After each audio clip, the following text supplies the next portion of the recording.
What's shaking? Hey, I'm Rick Jordan, and today we're going all in.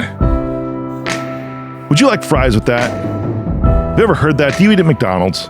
Yeah, I was at an event a couple of weeks ago speaking on stage, and this was one of the points that I made as one of the biggest lessons that I've learned over the last, 2 decades, really like 2.5 decades now of my life. I got a job at McDonald's when I was, how old was I? Geez, 15. That's right. I was 15 years old. I got a work permit from my high school, and you're able to, in the state of Illinois anyways, I don't know if it's still this way because I lived in Illinois at the time, you were able to start working without anything right when you were 16 years old. But if you could work as early as 14 if you wanted to, if you got a work permit from your school, which means you had to have, not failing any classes, and like you had to have your parents sign off on it, of course. And then you also had to adhere to underage work restrictions that existed. Like you couldn't work past 10 o'clock at night. You couldn't work more than 18 hours a week, something like that. There was a whole bunch of things. But I just wanted to work. And I was like, cool, I can go get a job. And McDonald's hires, at least they did at that point, 14 and 15-year-olds. And you couldn't even do certain activities there, right? You couldn't work in the grill area. You couldn't operate the machinery. You had to be at least 16 for that. Which even though, I mean, there's really no danger. It's just, they were like freaking flat tops. There's no fire. There's the fryer, right? But you could work the fryer, which had 400-degree oil, but you couldn't work the grill, right? There was this clamshell to where you'd have to like lean up against it. Whereas like you got fry oil flying all over the place. And that was way more dangerous, let me tell you. So I was able to get a job there. And because of all that, I had to work in either the front counter or the drive-through area, right? And either that or you'd be like on fries if it was a rush, right? And the fries, you would just continuously make fries. Oh my God, there were so many fries that you would pump out, but you had to have so many small fries made, so many large fries made, and you just, during a lunch rush on a Saturday, if you were on fries as a 14 or a 15-year-old, you were just pumping those things in the fryer for like an hour and a half straight.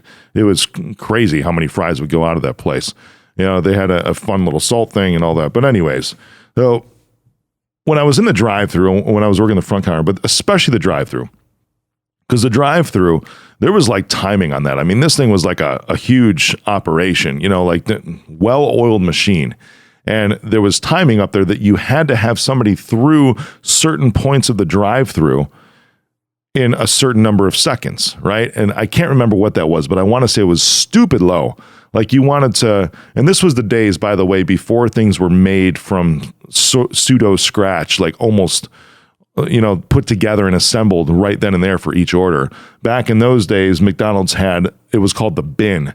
And you would call back to the grill, I'm like, I need 12 regs, cheese plus. And I don't know why the heck that, or 12 regs, cheese minus, or just 12 regs. And what that meant, 12 regs was 12 hamburgers. 12 regs, cheese plus was obviously cheeseburgers. I mean, that's not rocket science to try to figure that out, right? And then you would stack these things in there, and then you'd have quarter pounders, Big Macs, right? I need 6 quarters, I need 6 Macs, or I need 12 Macs, or depending, you were trying to anticipate based on the amount of people that were rotating and coming in and making the orders, how fast these things were going out. But that's why it was 90 seconds. I don't know if they can do that now, but the food was literally ready to go.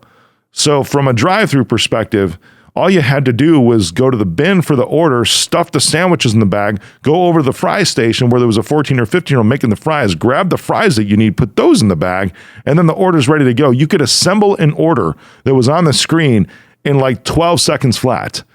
Super, super fast. And that's why you could get somebody through the drive-thru in under 90 seconds. And I'm talking from the point that they complete saying their order at the speaker to taking their money at the first window, processing the transaction, to going to the second window, which is where you would hand it out.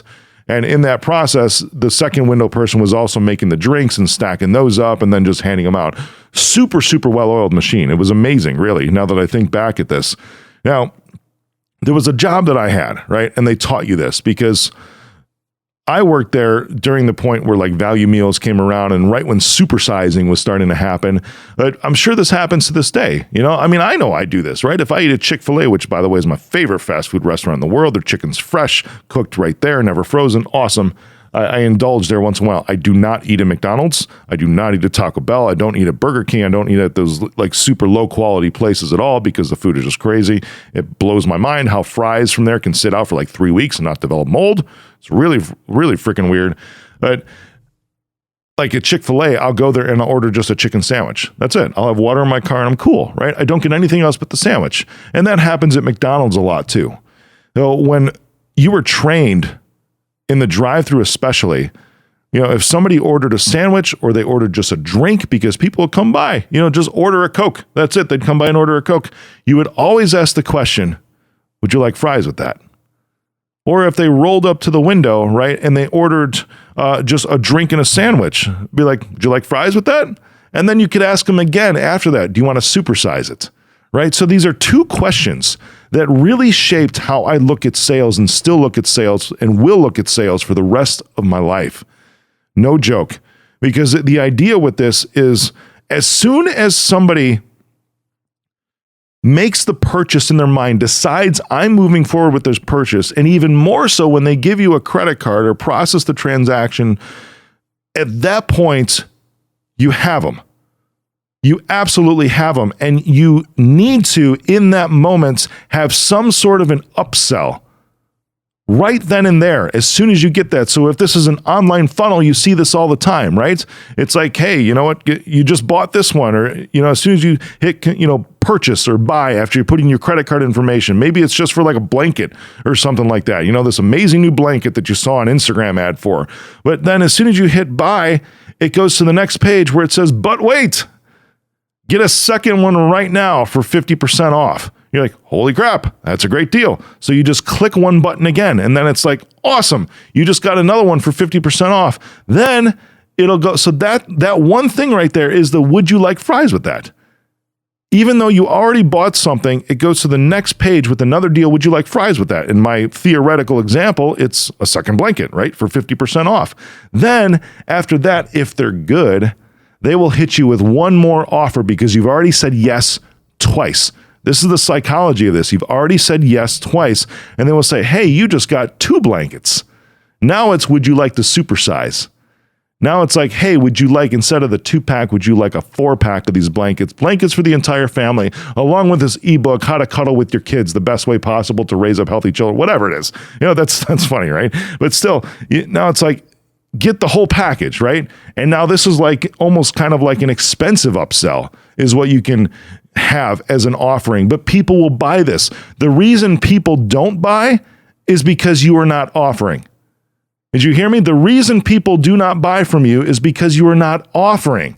That's the biggest mistake in the world, right? Especially the reason why you don't increase your sales is because you don't upsell after the transaction is already made.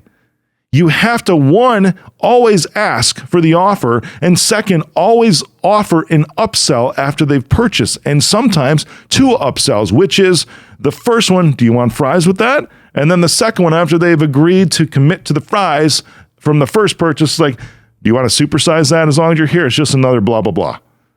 That is the biggest hack in sales that ever existed and ever will exist. Is that strategy of would you like fries with that? And then would you like to supersize it?